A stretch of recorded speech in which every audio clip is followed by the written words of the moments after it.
similar to the other commissioners, the alternate always participates. Can I get your attention, please? Thank you. We have to improvise a little bit. On a short notice, we were told that our chair is not going to be here. So one of the first things I would like to ask you to do is to pick a chair for the night among yourselves. And since we have some people missing, Eric, you are becoming for the night a regular member, so you can also be a chair tonight. So if you can please pick one of you to be a chair for the night, and then we will move forward with the agenda. Would you like to nominate anybody? I have not done. Yeah, I can do. Unless somebody else wants to. Volunteers. I can. All right. So Mitchell, sounds like you are being nominated. Yeah, I'll do the responsibility tonight. Okay, and you're all in agreement? Agreed. Okay, sounds great. So if you will please, do you have an agenda? We'll start with a call to order, and then I would like to just add to this oath of office for 2 new members. If we can do that as well after that, that would be great. Okay, so I'm Mitchell Makayashi, a member of the Fiscal Commission. I'm going to call the Fiscal Commission meeting tonight, August 6th, to order. The first item, is that still going to be approval of agenda, the first item? Yes. So our first item is approval of the agenda. So for that item, we need a motion to approve. Does anybody want to make a motion? Make a motion to approve the agenda. Can y'all hear that? Great. I'll make a motion to approve the agenda. Great. I am not yet sworn in, so I'm not going to vote on this. I think we need to be sworn in first. So Yeah, Okay, so well, we usually call to order and then approve the agenda with existing members, but we wouldn't have well, Eric could recuse himself, but we wouldn't have a quorum, so you're right. Just go ahead and do the swearing in. Yeah, that's the better approach. My apologies. No, so we'll go back a step, and we'll do our first item. It's going to be intended to be swearing in our two our new members. Okay. Kevin, we'll start with you. Okay.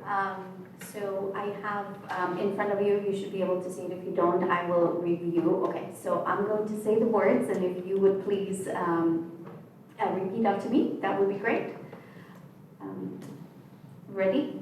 I, Kevin Harper, I, Kevin Harper, do solemnly swear do solemnly swear that I will support and defend the Constitution of the United States that I will support and defend the Constitution of the United States and the Constitution of the State of California and the Constitution of the State of California against all enemies, foreign and domestic, against all enemies, foreign and domestic, that I will bear true faith and allegiance to the Constitution of the United States that I will bear true faith and allegiance to the Constitution of the United States and the Constitution of the State of California, and the Constitution of the State of California, that I take this obligation freely without any mental reservation or purpose of evasion, that I take this obligation freely without any mental reservation or purpose of evasion, and that I will well and faithfully discharge the duties upon which I am about to enter.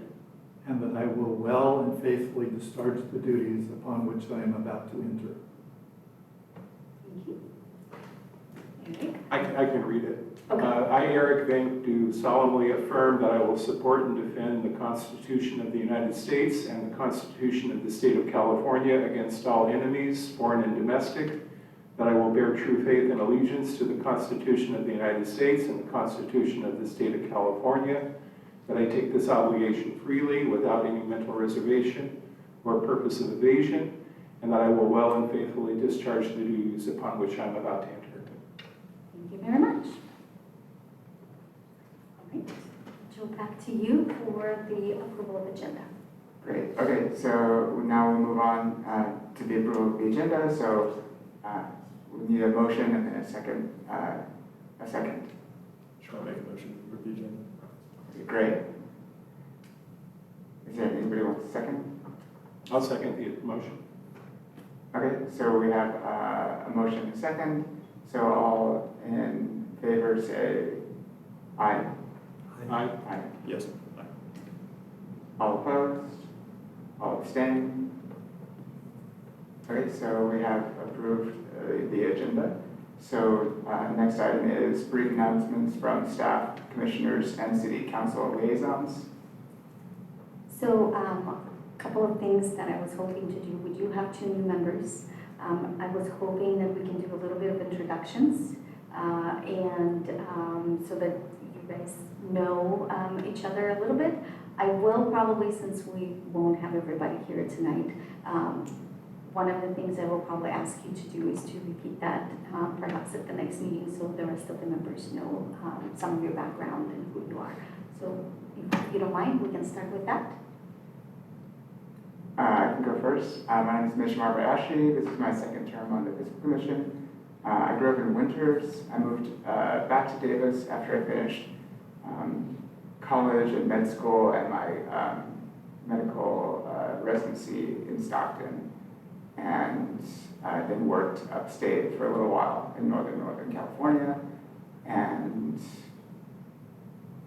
yeah, and I live over in the Cannery.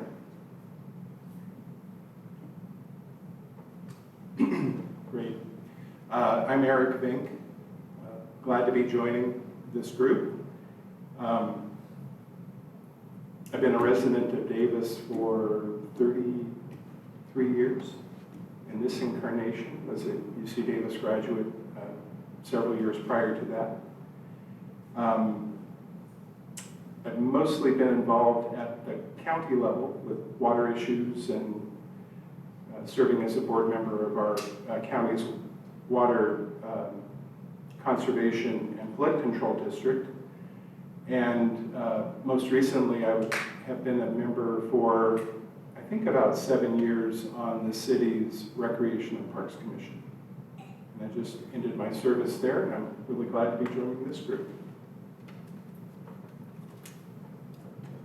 I'm Kevin Harper. This is also my first meeting, and I'm happy to join you guys on this commission. I live in Bretton Woods, a new development here in Davis. Just moved here a couple months ago, living in San Francisco before that. I'm a CPA, and my specialty, my firm solely serves local government. So in the course of my career, I've audited dozens of the cities and counties here in Northern California and performed several hundred audits of both financial statements and operations. I've also served on numerous committees and commissions and things like that that I've been appointed to in the cities that I live in. So I'm happy to be here and talk about things that I at least can share what other cities may be doing. Hopefully that's helpful, and I look forward to learning from you guys about how City of Davis does things too. Thank you. Don Garrison. I too live in the Cannery. It's nice to meet you both. I'm in the middle of the first term, so I just completed a year on the Fiscal Commission and enjoyed it. I work at CalSTRS, the Teachers Pension Fund in Sacramento, mainly trying to get publicly traded companies to reduce their greenhouse gas emissions. Worked most of my adult life in investment management, but I've lived in Davis for about 9 years. That's right, 9 years. I have 3 kids. Go to public school here in Davis, so we love it.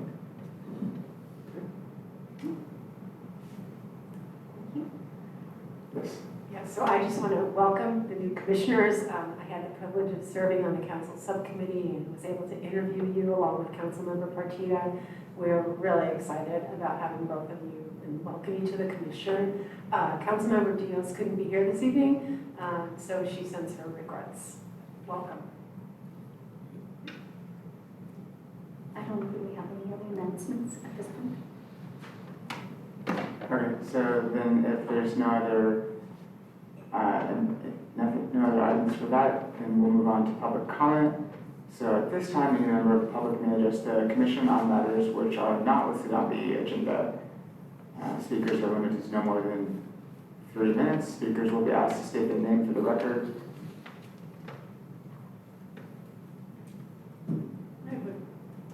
to a question. The item that I want to talk about there is an update on, but it's not up for discussion. So should I give my public comment now or later? Yes. Okay. Yeah, now it's good. Okay. I'm Kath Posehn. Esteemed members of the Fiscal Committee, thank you for your service to our community. Really appreciate that. I'm here on behalf of Divest Musk Yolo, a grassroots group, and we have subcommittees across Yolo County, including 13 members in our Davis Committee, many of which are here tonight. We're co-sponsored by Indivisible YOLO with support from NorCal Resist and the YOLO Interfaith Immigration Network. We have over 1,300 wet signatures on our petition, with more online in support of our cause, indicating widespread community support. The City of Davis has long supported socially responsible investment. We really applaud that. We're here because Elon Musk companies, Tesla, SpaceX, Starlink, Neuralink, XAI, and the Boring Company violate these principles.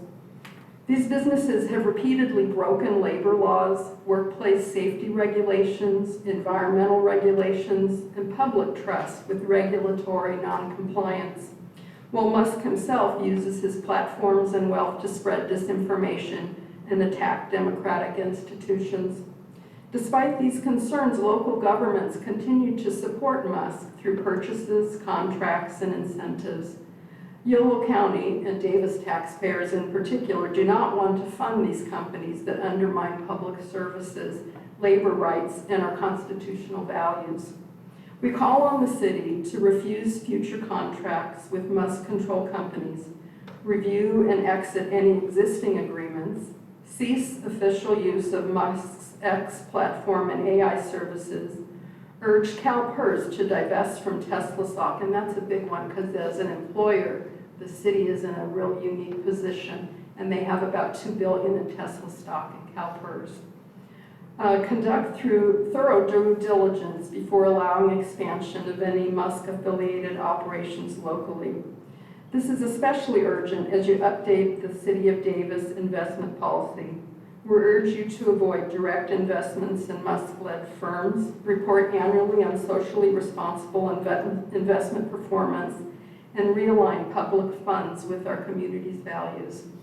There's a clear record. Tesla and other Musk businesses have faced major violations related to workplace safety, environmental damage, union busting, and spreading falsehoods online.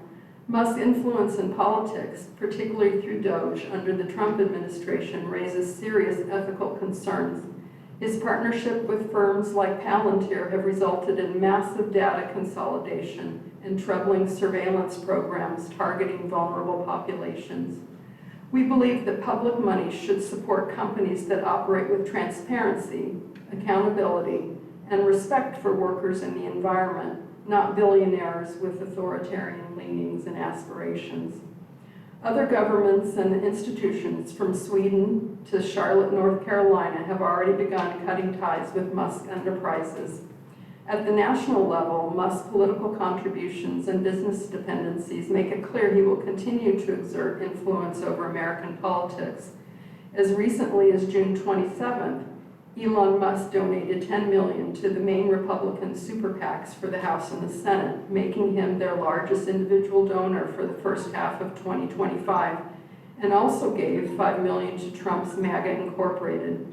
Despite public talk of forming a third party, these contributions highlight Musk's continued influence in politics and raise questions about his true political intentions ahead of the midterms. Divestment sends a message not just to Musk, but to all. I'm sorry to cut you off. But Oh, sure. I just had one paragraph left. That's all. Okay. Thank you. Thank you for your comment. Are there public comments? Okay, it looks like there's no more public comments, so we'll move on. Are there any written comments? There were a number of public comments submitted for this meeting, and we attempted to make sure you received all of them, so there was nothing other than that. Perfect. Am I allowed to ask a follow-up question? Yeah. Or maybe I can make a public comment during the question. Did we find out if we had any exposure to these entities in the investment portfolio? Or Yes. Did anyone find out for sure if we have exposure to these entities, either through the investment portfolio or through contracts? I was guessing we probably didn't, but. You want to close, we're hoping that you'll close the door now so that it doesn't happen in the future. Yeah, I'm just, like, I doubt we have any Tesla bonds in the portfolio. So just because this was a general public comment, our understanding was she was here to speak on one of the consent items where you wouldn't be deliberating, but it was actually on a later item. And so, trying to be careful here, we can't deliberate on her public comment right now, unless we do it so in the context of that item. So are we actually taking up that item later tonight? Because No, no I one's just- actually here to present on that. So are we not taking up that item tonight? At this point, the presentation was scheduled based on a long-range calendar for September to Okay. address the investment policy issues. So at this point, it's best if we just take that public comment into consideration and don't have a back and forth. Okay. Maybe we could follow up over email. Like, I'm just curious to know. Absolutely. Yeah, okay. Oh, of course, you can follow up with Elena or you can follow up with the public commenter, but you can't really deliberate on that comment right now. Yeah, I apologize. I should have been able to help when you asked at the very beginning. So I'm sorry, I'm totally new to this role.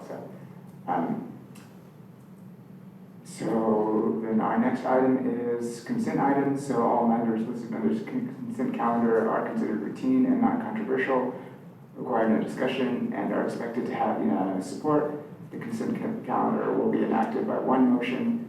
Commissioners may request items be removed from the consent calendar for separate discussion and action. So the first item is introduction to the solid waste cost of service study. And I do have just a quick item to add regarding this particular item. It's part of the staff report that was included in the packet, but what we will do a presentation the following month, September, on this item, but we wanted to provide information for you so you can start thinking about it, pose some questions.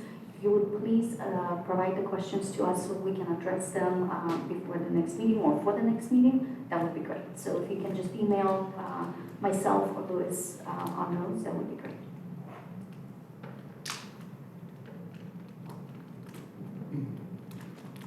I have a question, Mr. Chair. Just to clarify, so will the exact same report be in the packet in September, or will it potentially be modified based on questions that we may or may not send to you before then? Same report, but it will be a full discussion. So that the idea is to give you some information ahead of time so you have time to actually prepare to discuss if you have any questions.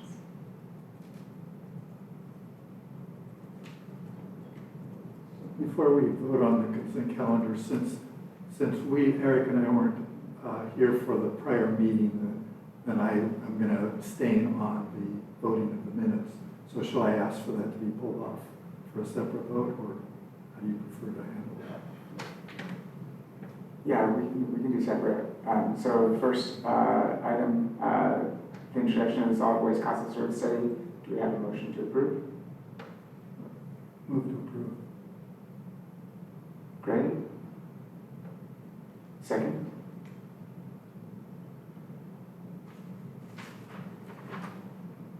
I can move to second. Sorry, what was the motion? So right now we're considering the consent items, and we're doing a motion to whether to approve or not approve consent for item 1, introduction to the solid waste cost of service study. Consent, got it. And so we have like a motion and a second, so we can, all in favor say aye. Aye. All opposed? All abstaining? So that's approved. And then the next item is the Fiscal Commission meeting minutes from June 4th. Mr. Chair, I wasn't here for this meeting, but I noticed that there's a mistake because it says Commissioner Vitla called the meeting to order, and then it lists Commissioner Vitla as absent. Which was it?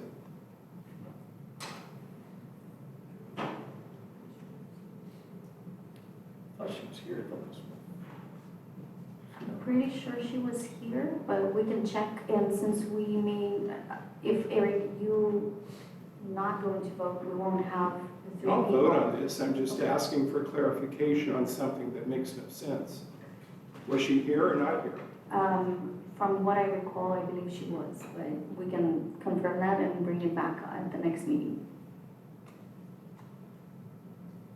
Okay, so then we can vote unless there's any other comments. You also have the prerogative of just deferring the item and asking for it to come back as a corrected minutes. Oh, You okay. can do that as well, if that's your prerogative. Okay, I think let's defer for now until we get that correction.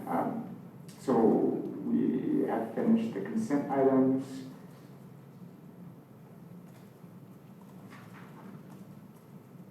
So next we'll move on to regular items. We're going to appoint a regular chair and vice chair positions to lead the commission through June. Do I have the I think that means June 30th, 2026. Yeah.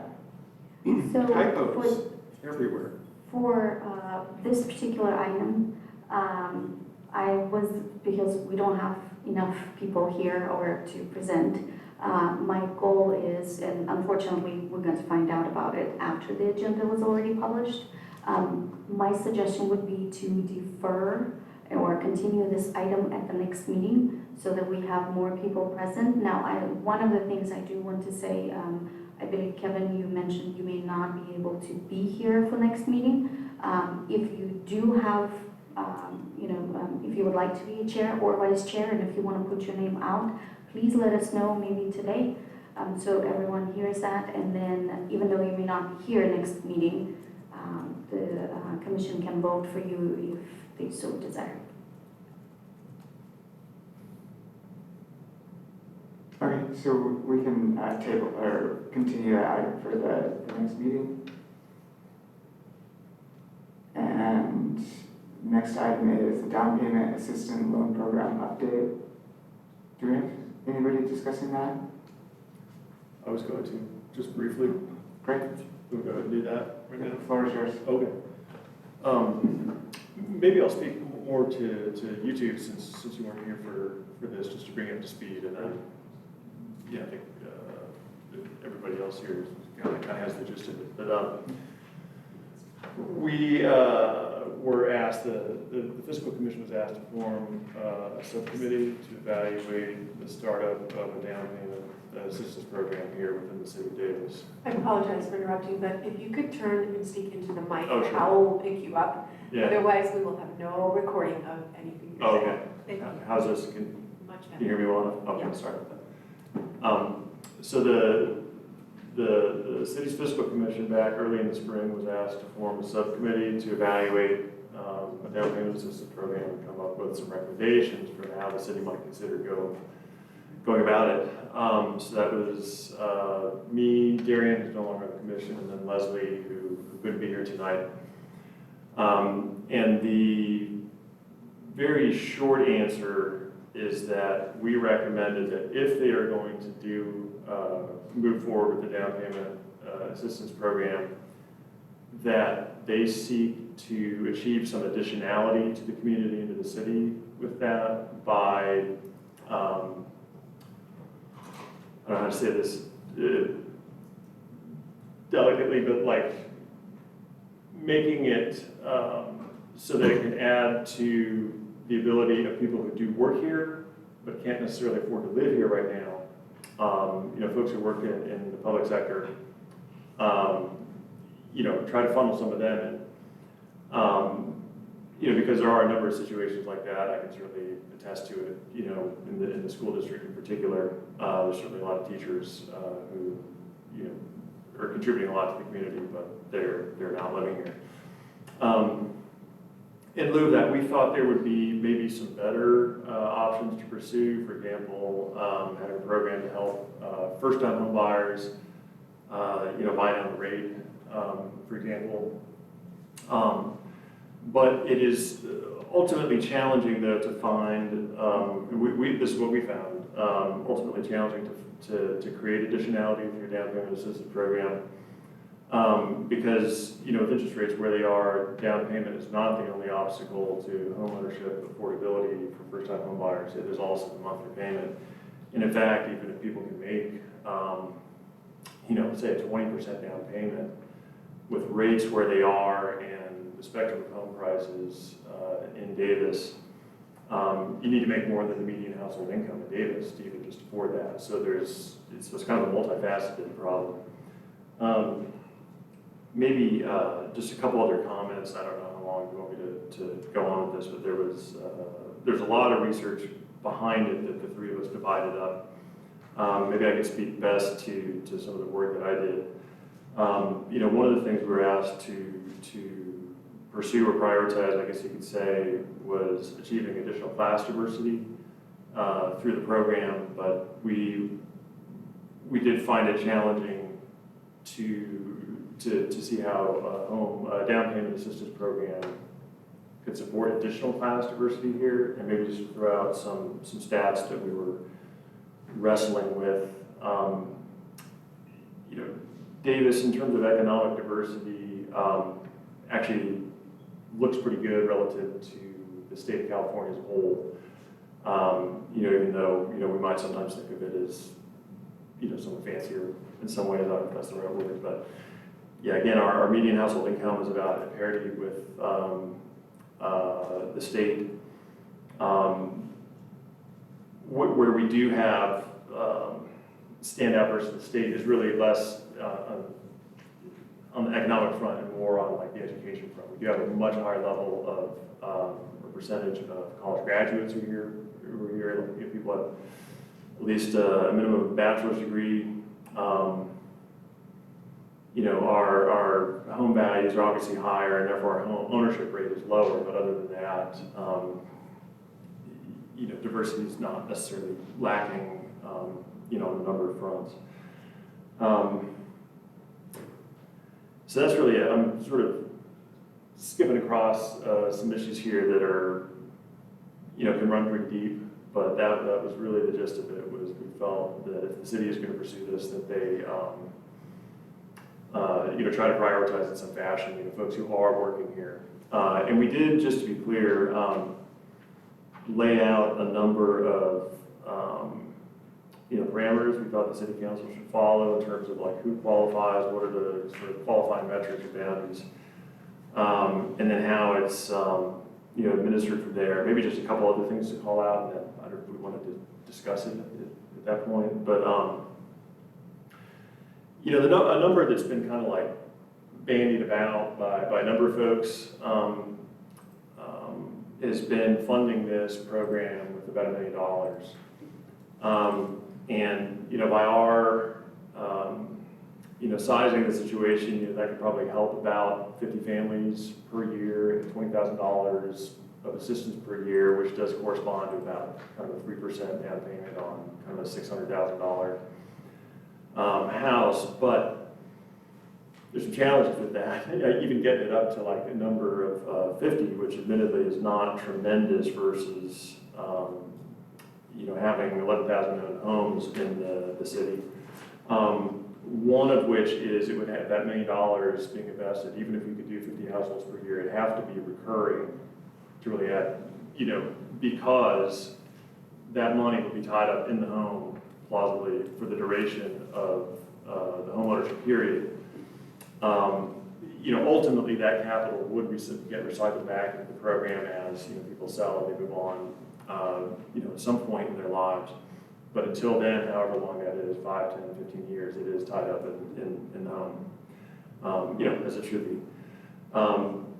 The other challenge is that, there are about 300, I don't know what we're running at this year, but, for 24 at least, I think we had 330 single-family home sales in Davis. So if we went up to 50, even if we could do that, there could potentially be a crowding effect there on the market. And then the other thing is the administration of the program. Once you get into it, there's a number of really thorny, sort of tricky compliance issues. Is the home actually being occupied by the borrower, or do they turn around and sublet it? There's kind of a laundry list of 5 things like that that would have to be monitored, by the city. A great solution, of course, which was proposed to us, was to have a volunteer committee of residents who could, stand and take on some of these functions. But still, it's something that would need to be done and stuck to. The risk of rambling on, I guess I'll pause there and see if there's questions or discussion points you want to go over. But ultimately, I do want to acknowledge there's a bunch of people in the community who did help us, understand the dynamics of the local market better than I think we already did, just as, individual residents. So really appreciate that. There's probably too many to call out, but there were a lot of them. So we can have any discussion or questions from the commission?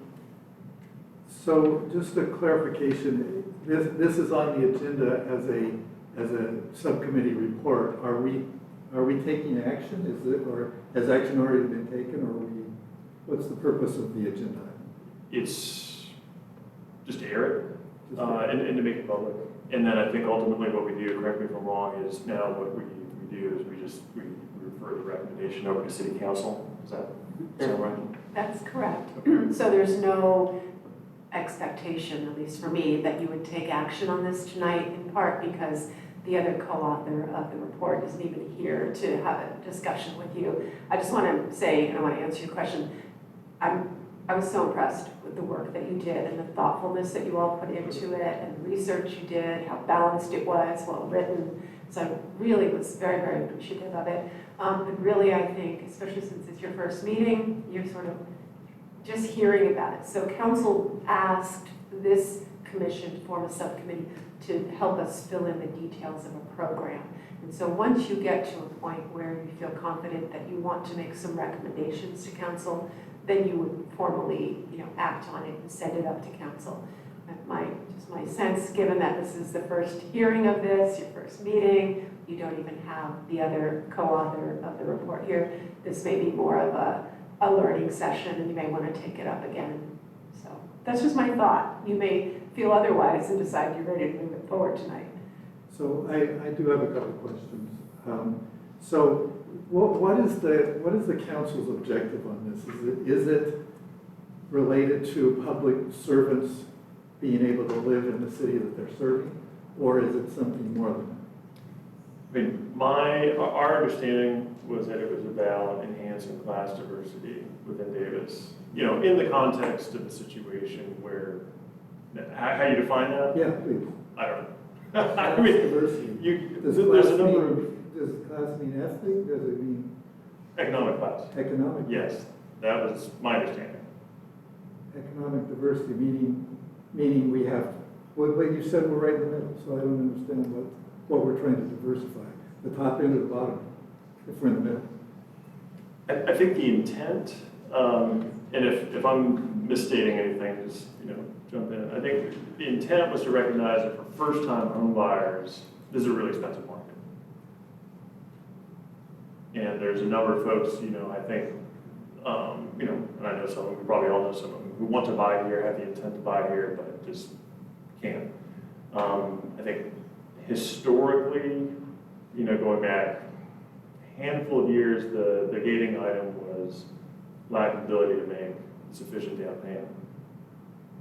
But then the criteria turned around and said 80 to 120% of average. What was it? Oh, AMI. Yeah, AMI. Well, if it's 80 to 120, then then you're focused on the middle and not the either end. So how does that diversify? I mean, it's candidly a real challenge because ultimately the home buyer is taking on debt and they have to be able to service the debt and make the monthly payment. Otherwise, nothing's been achieved. So maybe this is a question for our representative. Yeah, so I will admit to you that I don't think that the city council, that we as a body really fully articulated the purpose or purposes other than to say, that it was to make it more feasible for first-time home buyers to buy into the Davis market. I mean, as you point out, some of the suggestions in here suggest that it's more about missing middle homes than it is about diversifying, you know, the economic strata. We did not really articulate that fully. Really, I would say that it was just stated pretty broadly in terms of just assisting first-time home buyers, and it's not been articulated fully. But those are valid points, very valid points to comment on and to suggest to council. You really need to articulate your purposes more discreetly and more comfortably. Yeah, that would certainly be very helpful for me to understand how we could meet whatever the objective is, because there's many ways of meeting an objective. So a follow-up question is, have we looked into the other entities that are providing home buyer assistance, first-time home buyer assistance, and have we ruled out the fact that they can't to accomplish whatever this objective is that we have? So I'm sorry that there's a staff person who could tell you what work that her department has done on this, and I'm sorry she's not here, and I don't really have a good answer for you to that question.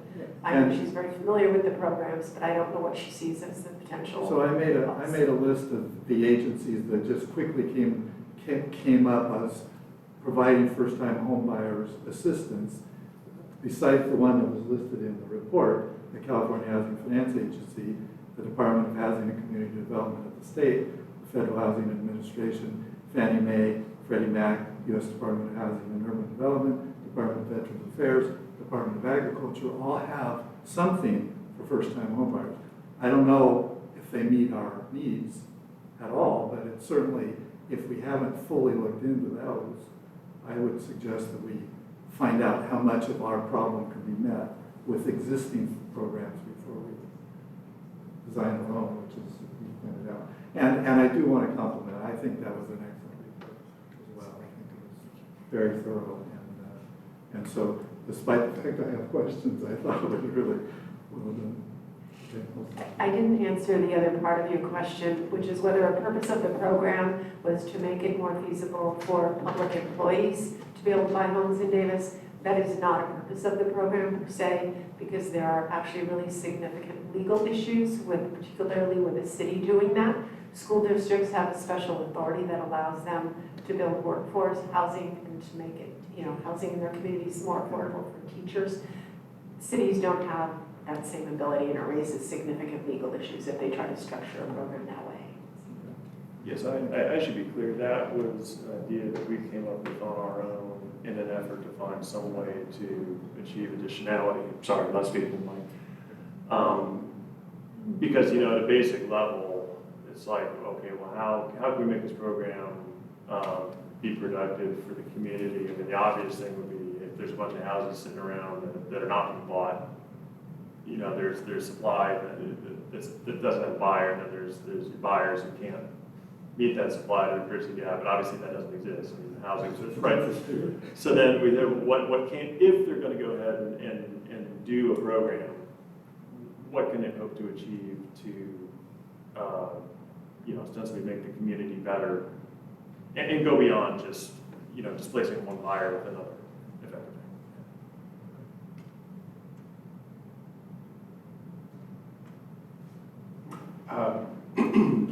First off, Commissioner Garrettson, this was really good work. I don't know much about the discussion that preceded this. There's some connective tissue that's missing that I wish would have been in the staff report that accompanied this. And I think you're hearing some of the struggle, at least for the newcomers here on the dais who weren't a part of these discussions earlier. Just trying to really understand what the charge was and what the council really hoped to get out of the work that you did.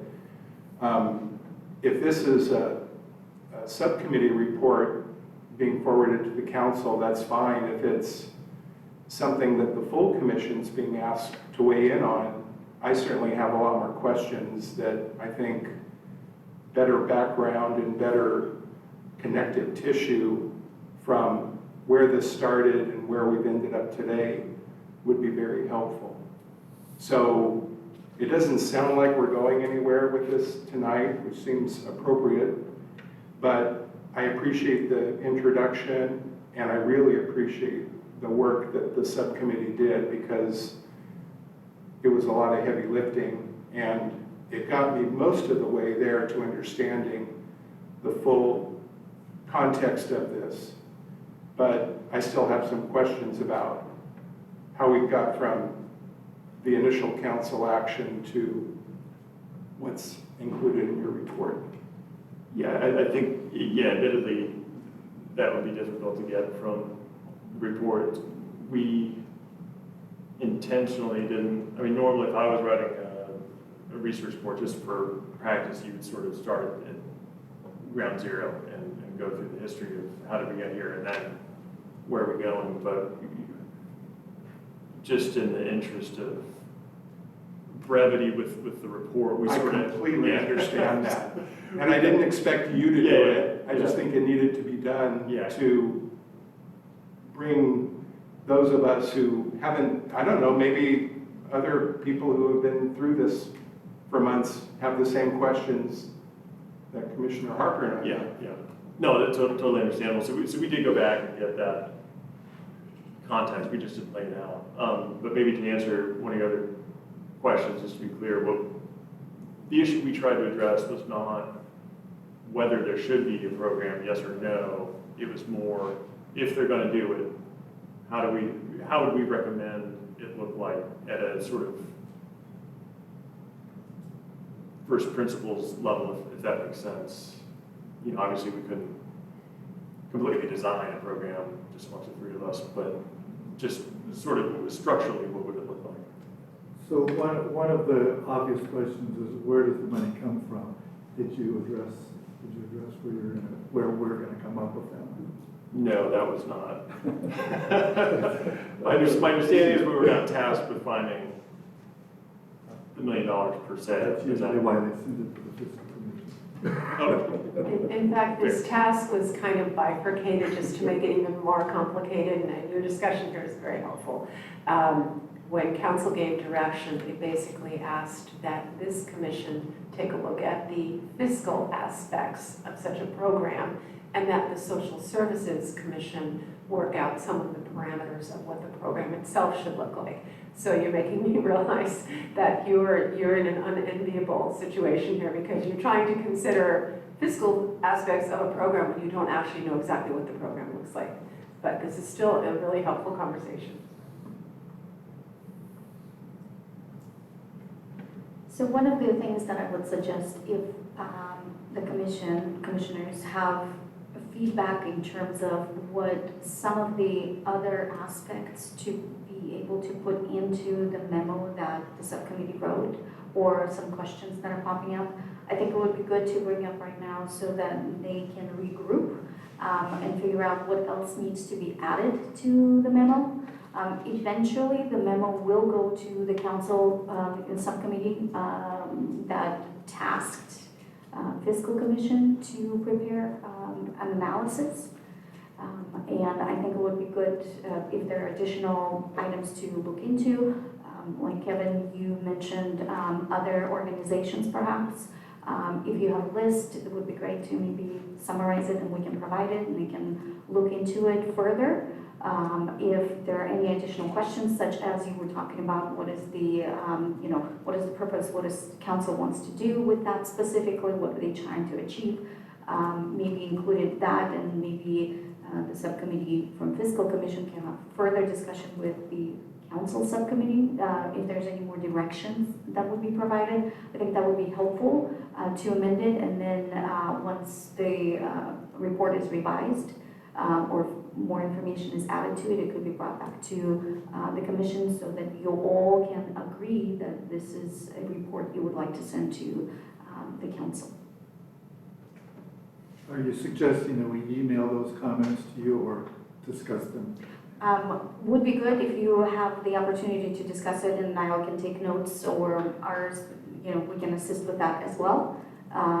just to give some feedback. I think the goal was to have that discussion and questions or comments about the memo today. I know it's hard to do this considering you're new to that, but that was the opportunity. Again, we weren't quite expecting that we're going to have that many members missing from the commission tonight. But that kind of would have been nice to provide some feedback so they can go back and figure out what else may need to be added to the memorandum. Okay, I have just two other comments or questions. So what other cities have down payment assistance programs, and what is their experience? You may have already looked into it, but it wasn't in the report that I saw. I think there are not very many, and I think they run into the same problems that we're discussing. The other question I had is, and I sort of brought it up, what is the 80 to 120? Oh, yeah, I think you answered that. What, the 80 to 120 AMI, Oh, was for that your a council directive or was that a No, that was- subcommittee? Yeah, that was us. That was subcommittee. All right. I think that'll be answered when we get the council's objective clear. So that's all I have. Anybody else? Public comment. Public comment. Okay, if there's no other discussion from the commission, then we can have public comment.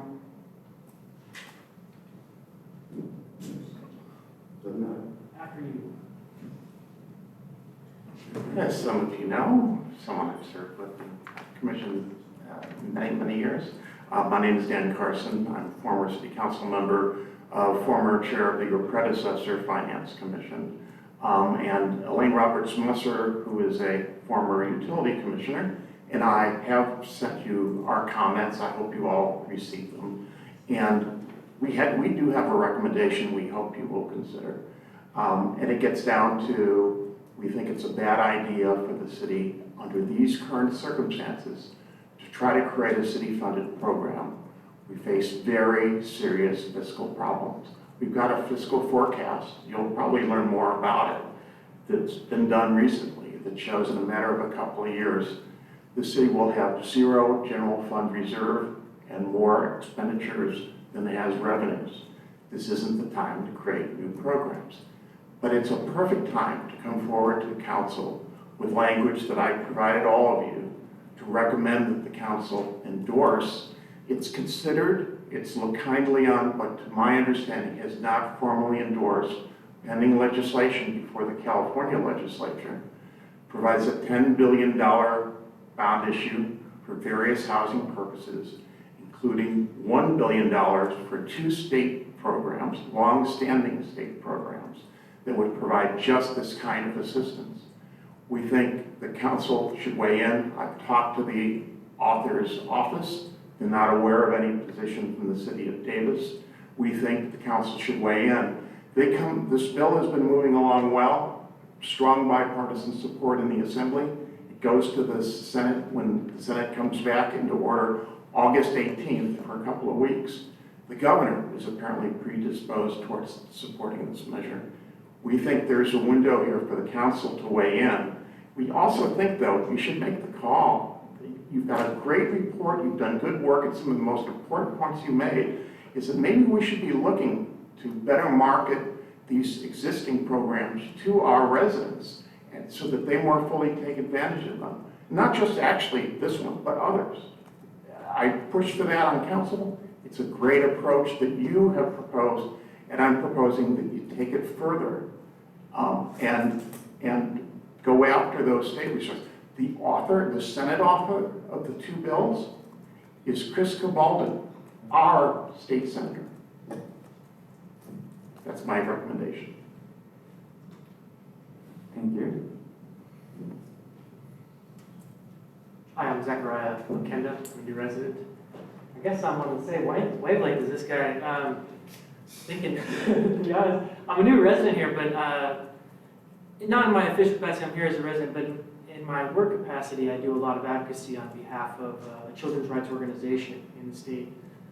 And so I'm a policy attorney that advocates, and one of the big issues we've been pushing for and a large coalition has, is been on this housing bond. And we've actually, so I think it's a great opportunity for the city to engage on that issue. Aside from that, I would tend to agree as just kind of learning the curve of where most cities are at right now with their fiscal outlooks. Like, it's a very common problem that this kind of pretty intensive investment in a program, I think creates, as you pointed out already a little earlier, this ongoing kind of staff and city commitment, even beyond the funding to individuals. Just the maintenance of it is very costly.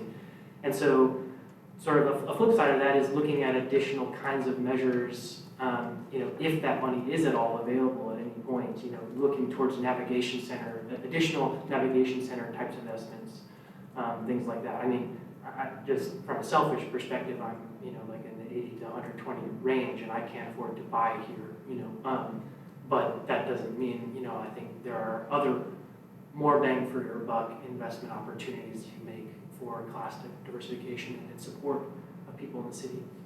And then the last piece that I wanted to mention, and you touched on in the report, and I think you guys did a great job on the report. You mentioned sort of an allusion to community land trusts. And a few moons back when I lived in the Bay Area and part of the Eden area, I was working with the San Francisco and the Oakland and the Eden area community land trust organizations, and they partner with a bunch of organizations. And so to the extent that there is any kind of hunger for those kinds of partnerships, I think maybe there's some groundwork that the subcommittee could lay for building some of those relationships, Habitat for Humanity, some public or affordable housing providers, and a broader sort of assessment, some other distant time with the Planning Commission involved around lots that might be available for that kind of equity sharing arrangement that you talked about in the report. So community land trusts are a great and really viable option long-term for maintaining those kinds of low administration costs and still paying for themselves.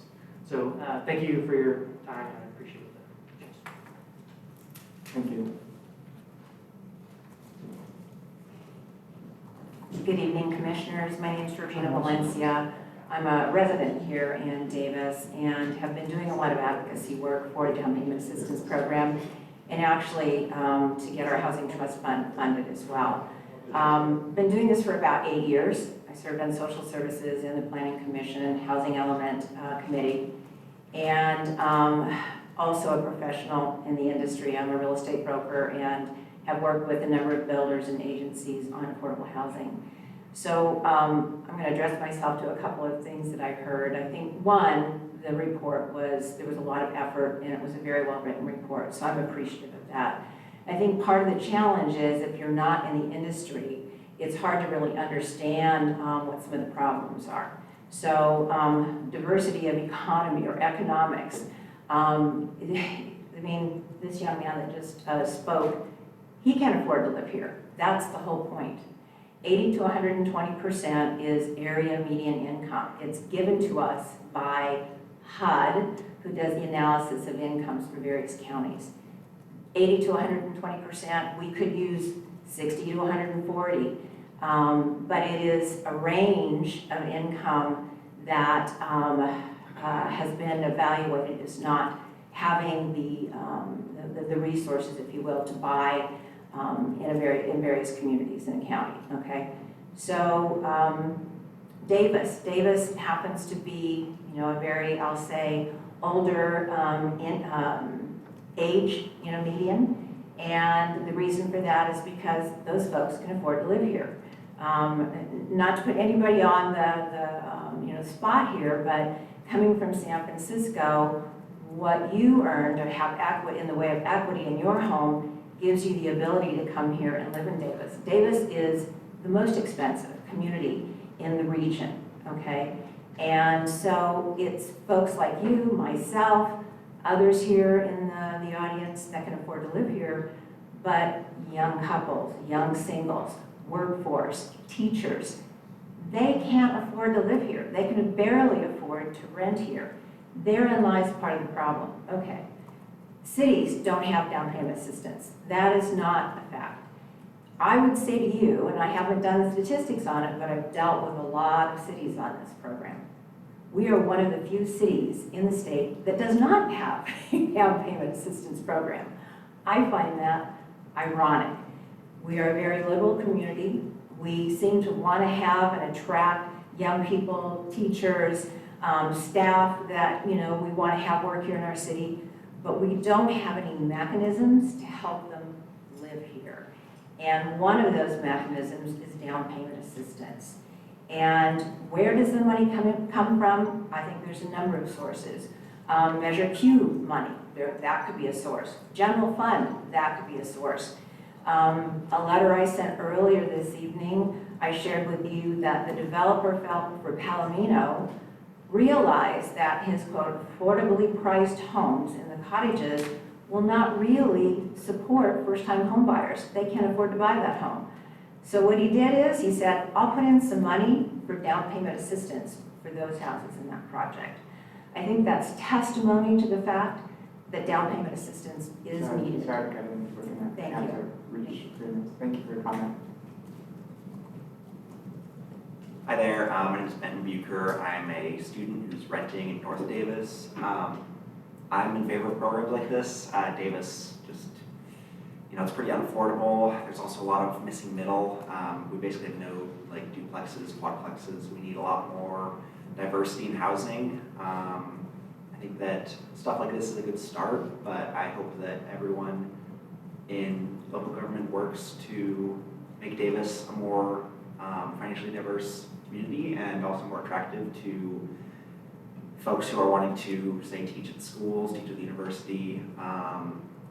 This is, it's a community effort, and so, with the upcoming general plan, I hope that, the general plan being reformed, I hope that we, everyone works to, both pass stuff like this, but also help pass, gets reports and programs out that help help all classes and not just people looking for first-time home buyers and stuff. That's a great start, but I also think that we should prioritize all housing and assistance for all types of housing, because right now we're going through an unaffordability crisis, and we need to all help each other out. We're all in this together. So I want to thank you all for getting this program report out, and thank you for your time. Thank you.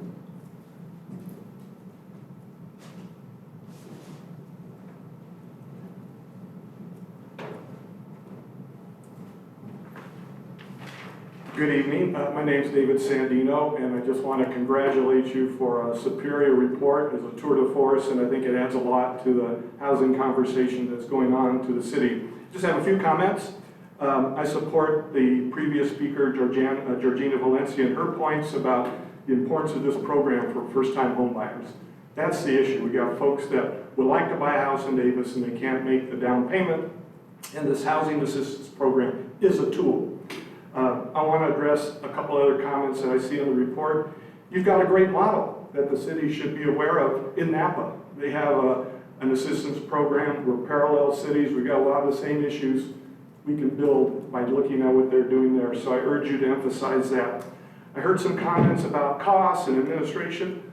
Those are proper, but I want to point out that the city of Davis has developed now a social service and housing department that's budgeted. You can check in the budget. We have an active program right now on social services and housing. They could step in and manage that program. So I think that would be something to factor. We're not starting from scratch with new staff. They're already there. The other thing that I want to point out, and this is a good one, how do you fund this? And there's all kinds of different sources you've already heard. A key source is contributions from the development community. You heard about Palomino Place. We have 2 developments that are moving forward with environmental impact reports, both Willow Grove and Covell Village. You could take the next step if the city council allows you to look at possible contributions from the developer that could help with the housing and for the down payment assistance. So I will leave with this. I know my time's short. I urge you to come on strong in support of this program. And the city earlier in the year adopted an ordinance for the Housing Trust Fund. and that housing trust fund could be used for down payment assistance. I think your report shows that a down payment assistance program is feasible and could be managed and could help first-time home buyers. So thank you for your work, and I look forward to more that comes out of the city on this subject.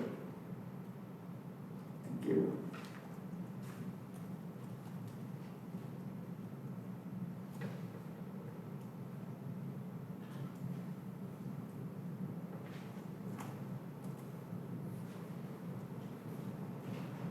Okay, so we can move on to our next item.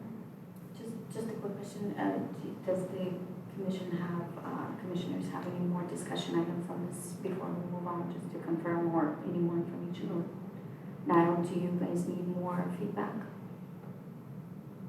No, I guess I was gonna say, as we thought about speaking to the report tonight and having it be an agenda item, I didn't realize we'd be missing so many commission members, and I'm wondering if maybe we should maybe have a follow-up discussion at the next meeting? Or, I mean, you tell me though, I mean, Donna, do you think? It's something you can absolutely talk about at long-range calendars, whether you want to Yeah. see it calendared for the next meeting. That's absolutely your prerogative Okay. to have that I discussion. mean, I guess really what I'm saying, just as somebody who spent some time on it, I don't have a preference for, you know, if we do something with it tonight or kick it at the next meeting. Well, I Whatever think you guys feel. my feeling is that we've had a good conversation. There's a number of things that I think deserve further looking into before I would be willing to vote on moving it forward to the city council. So I would look to have it at another meeting. So we can make a motion to move it, or can we just plan to move it? Do we need to all approve it? I don't think you need a motion. As Donna mentioned, we can talk about, based on what you have, you can, I guess, talk about it now if you'd like, but as to when you might want to bring it back, we can see when you guys are ready and just put it on the agenda at that point in time. Or if you have an idea, if it's September, October, November, further meetings, whatever it is, we can tentatively schedule something in. So it's up to you. Question, is there a time imperative with this? Like, did the council say we wanted a report back by a certain date, or? And there was no time per se, mainly at this point is because there isn't funding identified for the program. So, you know, there's no time pressure in terms of, yes, we need to go by this date because the funding is available, we want to start the program.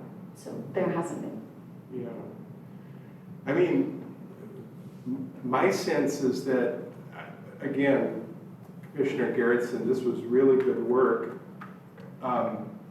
If you didn't have a real specific charge from the city council and you're just kind of trying to divine what you're supposed to include in your report, maybe this is the time to send that back. I don't know who the council subcommittee is, but send it back and see if they have further direction or more specific direction about what they wanted to see in it. To me, that seems appropriate. I'm just scratching my head about what the initial charge might have been. It feels like you were just trying to bring a rock to someone who's not telling you what kind of rock they want you to bring, and so, which can be quite frustrating. Anyway, I would like to see it address whatever charge specifically came from the council subcommittee. I mean, I think it's a solid piece of work that stands on its own right now. It's always a real question of where the money comes from. That's where rubber hits road. But if you were to have a program, I think what you provided in this report is a lot of really good food for thought of what the features of a program could be, or what an approach could be that's maybe a little bit different from what you were initially charged with. I mean, I like the idea of getting feedback and then iterating on, but is there any like process impediment? No, it's really good. Eric's point is really good, and I would just say that this is one of those circumstances where I think when council asked this commission to do some work, what it was really saying is, what are the various fiscal issues we should even be considering as we figure out what this program is going to look like?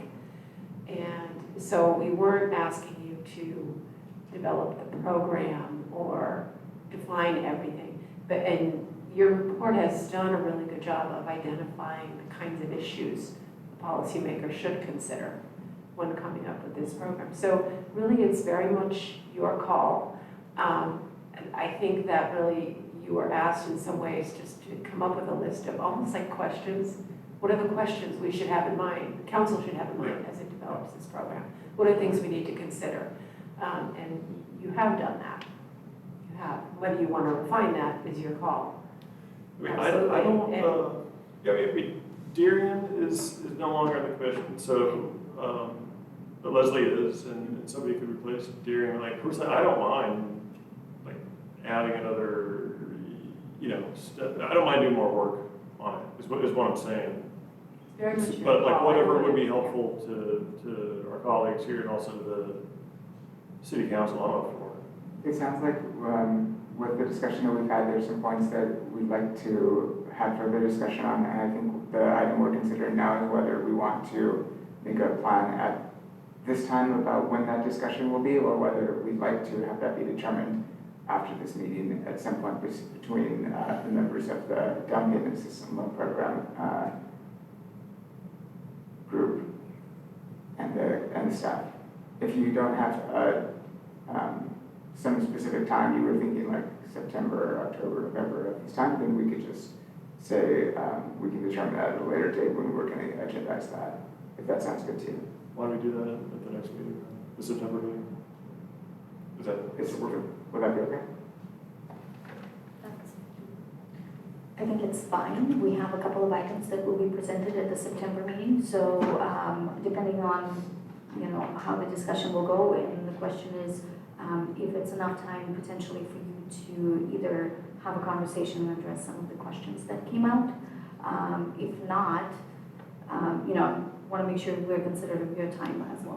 yeah, I was going to suggest, I assume it's appropriate, since we wouldn't be convening a group of us, like I'm more than happy to talk about it one-on-one offline, just to bring me up to how did we get here, and then, you know, that might help us have a really good conversation at the September meeting. So I would just caution the discussion really should happen in a public meeting instead of having a discussion individually. So We can't talk about it like you have to have a person to discussion. person. Yeah, that's just for the Brown Act Okay.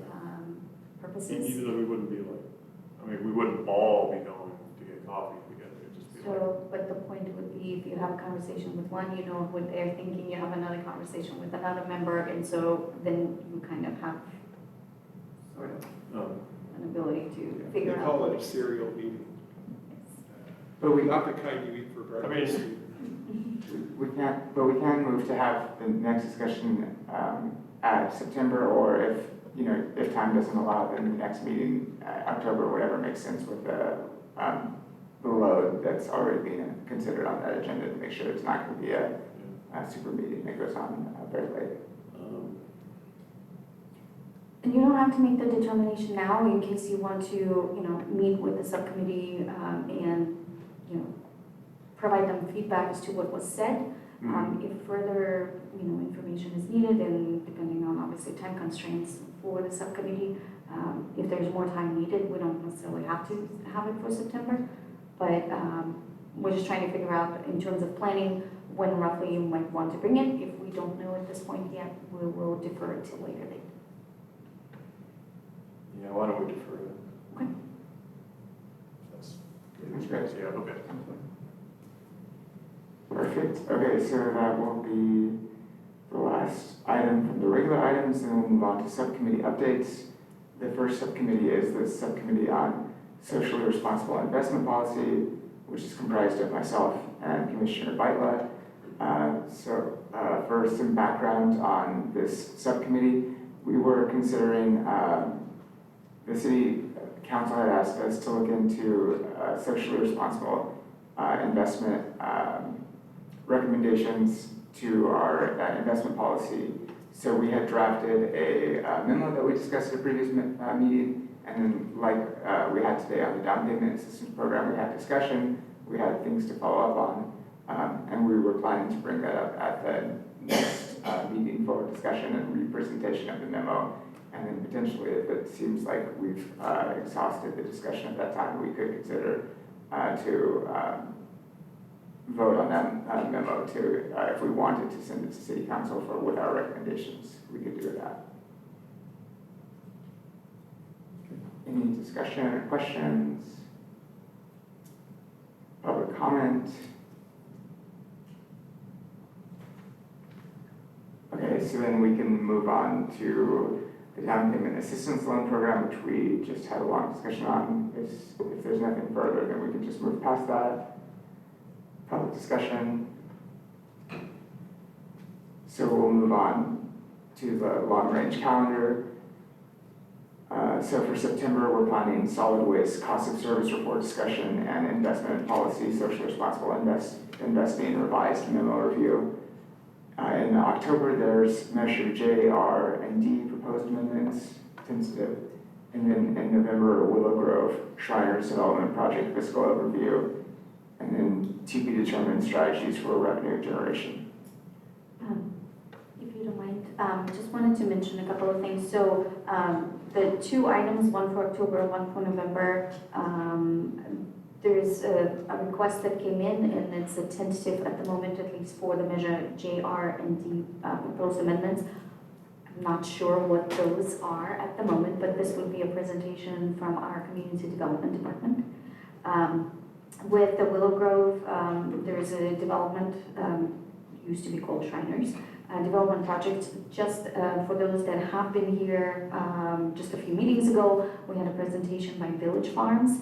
So it's a similar or another development that will present fiscal overview of that particular project for, in this case, Willow Grove. So I just kind of wanted to give you a heads up, and it's tentatively scheduled for November because they are trying to meet certain deadlines in terms of voting.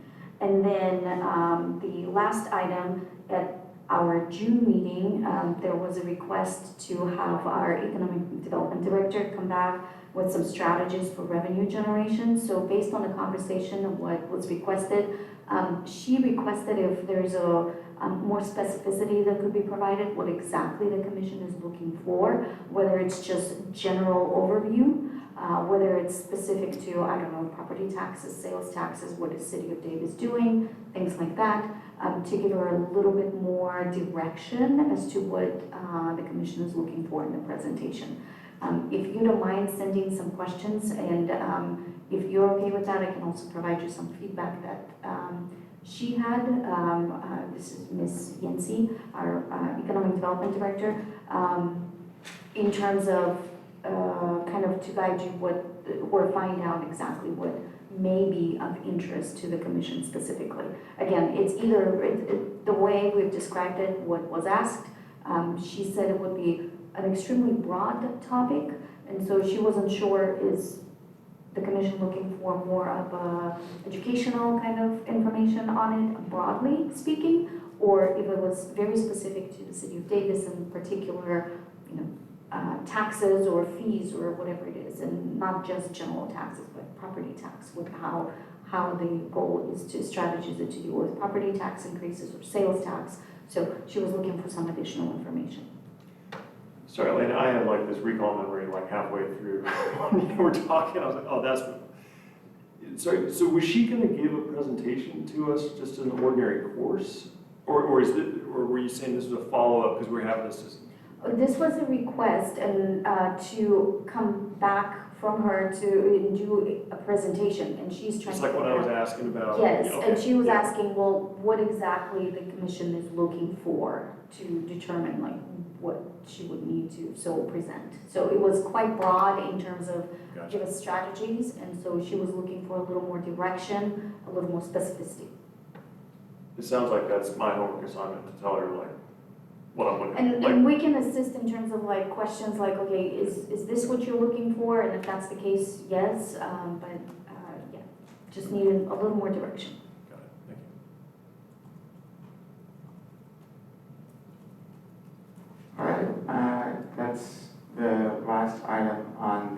agenda, the last, Do we have a public comment for Long Range Calendar?